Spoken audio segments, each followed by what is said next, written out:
Hi. I'm going to focus on the Scopes trial. It was one of the most famous trials in United States history, and it was deliberated on July of 1925. It would go on to be the case that would set the precedent for all future cases regarding evolution and creationism in U.S. public schools. In 1921, former Congressman and ex-Secretary of State William Jennings Bryan became one of the most visible leaders in the anti-evolution movement. He traveled the country delivering speeches which resonated with Americans who felt that modern science was eroding traditional Christian faith.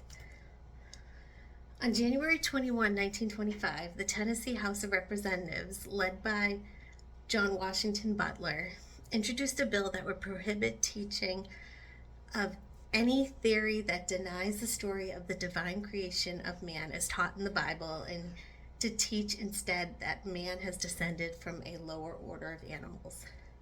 6 days later, on July 27th, the Tennessee House passed the bill by a 71-5 vote. On March 13th, the Tennessee Senate followed suit, passing the bill with a 24-6 vote. And 8 days later, on March 21, 1925, the governor of Tennessee signed the bill into law. This became the first law in the United States that banned the teaching of evolution in public schools. The American Civil Liberties Union quickly responded. On May 4th, 1925, the ACLU placed an ad in a Chattanooga newspaper offering to defend any teacher willing to test the law in court. The business leaders of the small town of Dayton, Tennessee saw dollar signs. They saw an opportunity to bring people and money into their small town, and wanted the trial to be deliberated there. John Scopes, a young high school teacher, agreed to be indicted. William Jennings Bryan announced that he would help argue the case for the prosecution, and while Clarence Darrow and Dudley Field Malone stepped up to represent Scopes.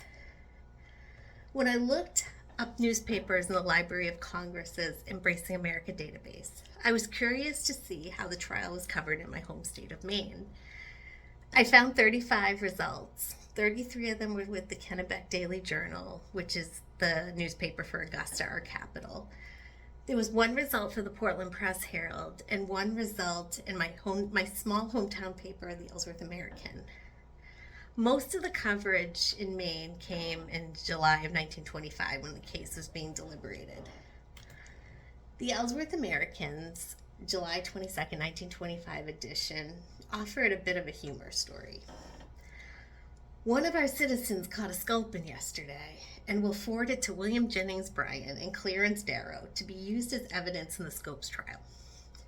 It may be of some value to determine the theory of evolution. Sculpins don't grow in the fields of Tennessee, and this exhibit may be of immense value. Now, I must be a bad mater because I had to look up what a sculpin was, and it's a bottom-feeding fish. Now, reading this, the verdict had been decided the day before, so I don't know if the fish ever made it to the trial or not. Interestingly, the Scopes trial didn't just vanish from the news after the verdict. It is still mentioned in Maine as late as December 1926, when the Kennebec Daily Journal published an editorial noting that more books on evolution had been sold in Tennessee since the trial than in years prior. To me, this shows how far the trial's reach extended. Even in small Maine towns, people were following it closely. The fact that the story resurfaced more than a year later suggests that the Scopes trial wasn't just a courtroom battle in Tennessee. It was a national event that kept fueling conversations about science, religion, and education long after the courtroom emptied. Thank you.